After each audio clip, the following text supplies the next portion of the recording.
Good morning America, today the 22nd of December 2025 news. CBS News abruptly pulled a 60 Minutes report on El Salvador's Sacó prison hours before airing, announcing on social media that the segment was removed from Sunday's lineup and would be broadcast at a later, unspecified date. Oil prices climbed after reports the U.S. intercepted an oil tanker near Venezuela, raising supply concerns. Brent crude rose 0.8% to $60.93 a barrel, while U.S. WTI gained 0.8% to $56.98.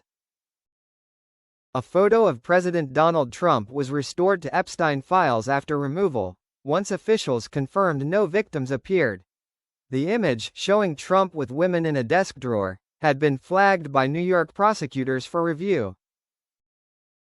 U.S. President Donald Trump announced the appointment of Louisiana Governor Jeff Landry as special envoy to Greenland, saying Landry understands Greenland's strategic importance and will advance U.S. national security interests and those of its allies worldwide. Gold surged past $4,400 an ounce for the first time on Monday as expectations of U.S. rate cuts boosted safe haven demand, while silver rallied sharply, climbing 3.3% to a record high near $69.44 per ounce. Jaylen Warren ran for 143 yards and 2 touchdowns as the Steelers beat the Lions 29-24. Aaron Rodgers threw for 266 yards, helping Pittsburgh win its third straight game and secure a non-losing season. German car exports to the United States fell nearly 14% in the first 9 months of 2025, making autos the hardest-hit sector in Trump's trade war, despite Washington later agreeing to lower car tariffs to 15%.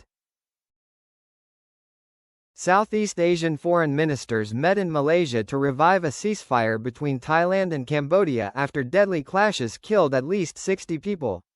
ASEAN hopes to restore a truce earlier brokered by Malaysia and U.S. President Donald Trump.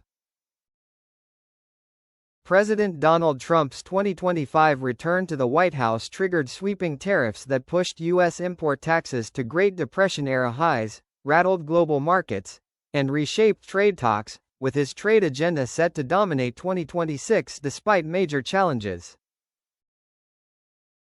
U.S. coffee drinkers should not expect immediate relief despite President Donald Trump's tariff rollbacks, as higher import duties on major producers like Brazil have raised raw coffee bean prices, with added costs still moving through supply chains and yet to fully hit consumers.